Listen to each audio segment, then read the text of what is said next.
15 lovely candidates from Visayas who made it to the final screening of 𝗪𝗧 ng Pilipinas 2023 were presented to the media last Saturday, August 19, 2023 for their sashing and contract signing.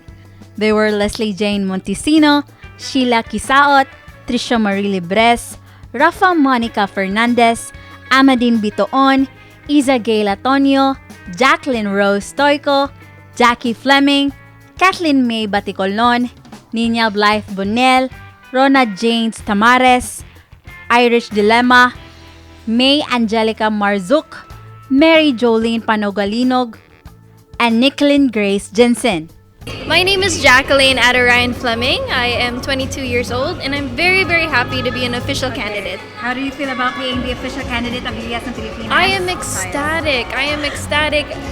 It's been an overwhelming journey up until now, but being up on that stage, getting my official sash, I am so excited for what's to come. Another set of 15 finalists will also be presenting Luzon and Mindanao respectively, summing up at a total of 45 candidates nationwide. The process of deliberation was the 50% coming from the ranking of our judges.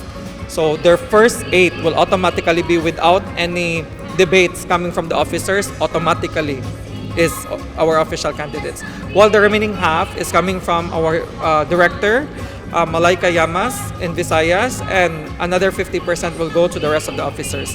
So all our 15 candidates are meticulously chosen by the judges and our committee heads and our officers, and including me myself. The announcement of municipalities and cities will take place on November 3, 2023, while the coronation ceremony has been slated for November 11, 2023 here in Cebu.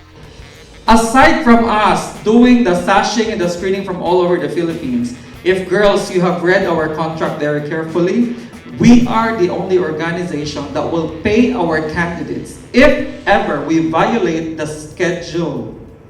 Have you read that? How much will we give you girls? 100,000 pesos each. So you're 15, so you're 45 in all. Unsa man atong pasabot?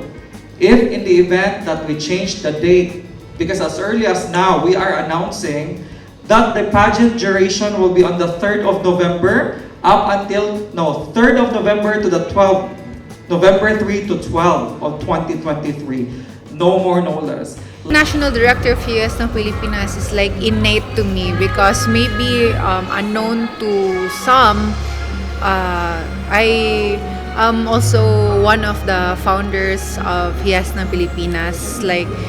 It was my baby last year.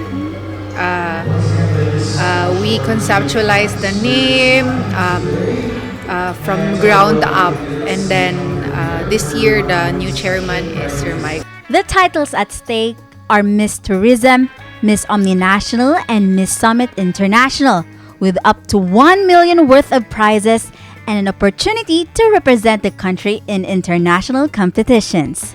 Please support not just our business partners and potential sponsors, but to the rest of the Filipino people. I'm calling in behalf of the 𝗪𝗧 ng Pilipinas to please support us. This is not my pageant, but this is ours because this is a pageant for a cause. We are 𝗪𝗧 ng Pilipinas Foundation Incorporated, SEC registered. So we are legit, and that we have our proceed to work as to what will happen in the future about the proceed of this pageant. This has been Mary Francis Lynn Kaayan, My TV Cebu.